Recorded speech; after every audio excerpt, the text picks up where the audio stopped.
Welcome to the How to Buy or Sell a Business Successfully podcast. The concepts discussed in this podcast are for informational purposes only. No attorney-client relationship is intended or formed by this podcast. No legal advice is intended in the substance of this podcast. Feel free to check out our website, www.goforemanlaw.com. Enjoy the show and welcome your hosts, Jake Wayman and Sam Foreman. Welcome to the Buy or Sell Successfully podcast. We want to help you buy or sell successfully. This is an initial series of about 12 episodes where we'll talk about how the deal process works, how to build your team, how to budget for your deal, key deal terms and concepts, and a handful of other topics to really help you prepare to have a successful deal. Throughout the process, we'll talk about a lot of concepts that apply generally to all deals, whether it's buyers or sellers, and some that are more relevant to Main Street size deals or mid-market size deals, and we'll try to distinguish those as we're going on. Today, we're going to provide an overview of the series and talk about some of our top tips for the deal process. But first, let's do some introductions. Yeah, thanks, Sam. My name's Jake Wayman. My wife and I are the owners of Orange Theory Fitness here in the Wichita area. We have two beautiful boys, one who is 18 years old, Mr. Jax, and then we have an 8-year-old named Ren, both a lot of fun. And then outside of Orange Theory, I'm also very active in the community and serve on a lot of nonprofit boards. And I also am an employee benefits consultant helping large employers find the best savings on their health insurance plans too.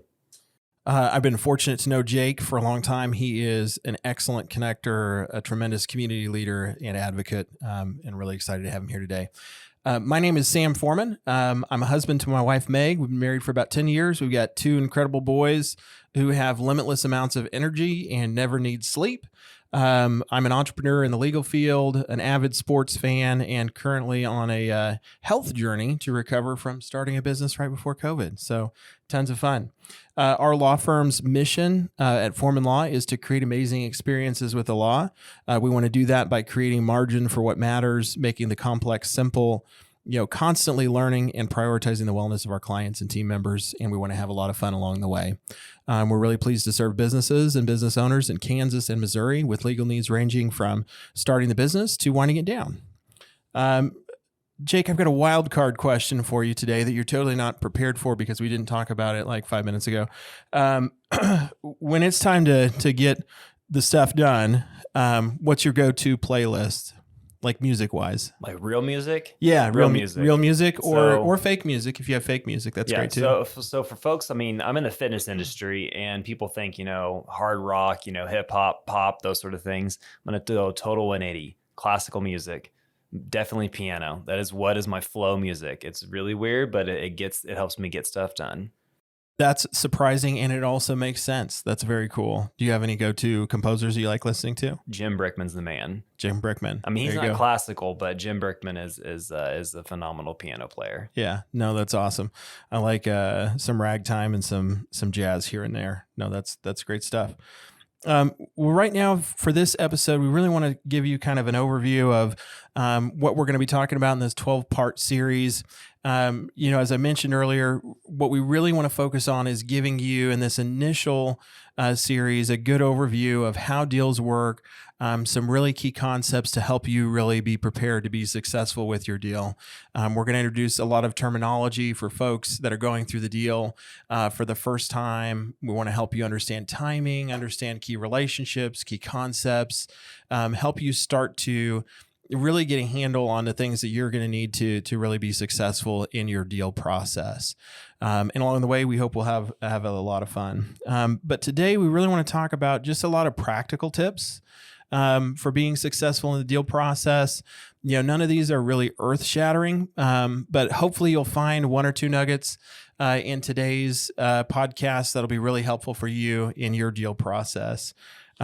Jake, why don't you talk about, what's one thing for you that's been a really helpful tip, both in your process of buying the Orange Theory franchises here in town, or just generally in business? Yeah, it's sometimes a lot of these lessons that I learned were through doing it the wrong way and then realizing that I can do it the right way later. So, so that's been good. But, one of my top tips is, be patient, but yet be proactive. That's really good. That's really good. How do you balance that? How do you strike that right balance in there?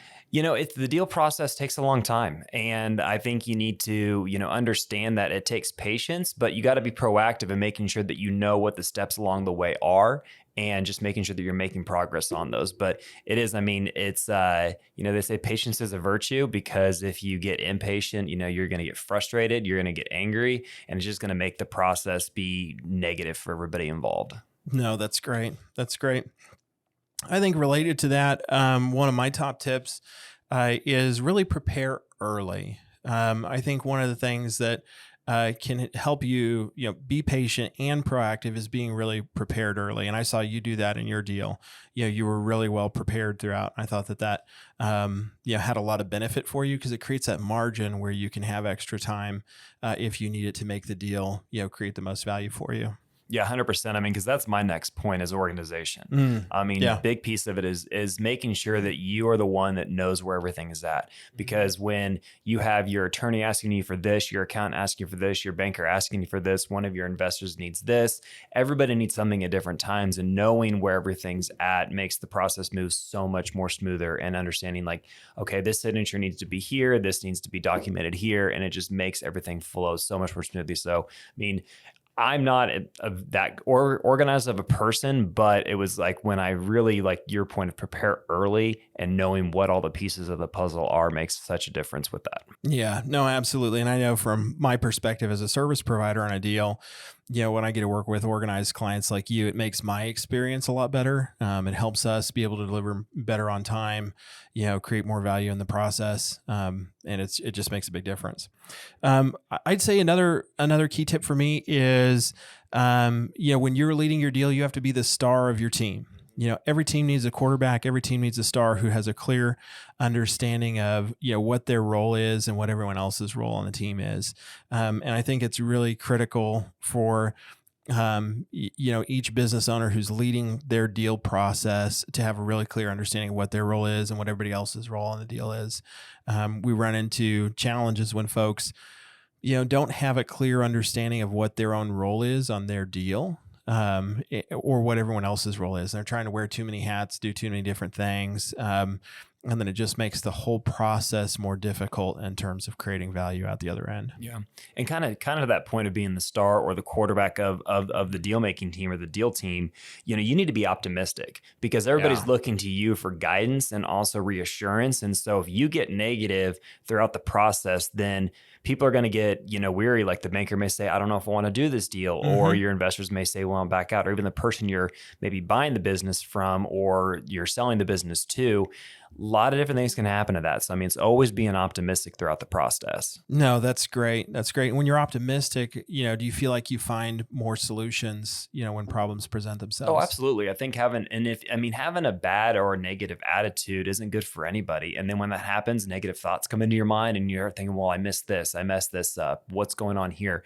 But when you're optimistic and have a great attitude, things start clicking a lot more because you're feeling more confident about the process and you're like, I'm doing this right. We're doing this the right way. And, you may have done something wrong, but it's like being optimistic and confident and having that great attitude through the process. Yeah, no, that's great. That's great. One of the things I like to encourage folks to look for is deal makers and deal breakers. Early on in the process, you got to know where the value is at for you and where it isn't, figuring out what are the things that are critical in terms of value. I've got to have these things. And then what are the things where, well, if I find out that this is part of the deal, it just doesn't work for me. Because if you know those up front, then you know how to prioritize. And there's so much information that flows through the deal process that if you don't have those high level priorities to kind of filter things through, you can end up either not having clarity of thought during the process, not being able to make efficient decisions and, more than anything, not being able to break the deal fast if it's not going to work. Mm-hmm. Well, and kind of leaning into that is for me, a key point is communication. Absolutely. Because if you don't have that open line communication or that transparent communication between all parties, then you won't be able to identify the deal makers or the deal breakers. Yeah. Because if everybody's just going through the process, not communicating to each other, things will get missed. And there may be something after the fact like, oh, I wish I would have known about that. But if you have that open line of communication and you're the one who establishes that communication as that quarterback, that's going to create everybody else a much more, productive relationship for you guys to communicate. Yeah, they're going to know what play to run. Mm-hmm. You know, Absolutely. So, no, that's tremendous. Omaha. Be Patrick Mahomes. Relational capital is critical. It's easy to quantify, how much is this deal going to cost in terms of dollars? What's the deal budget for it? Some of these financial things off of the balance sheet, off the income statement.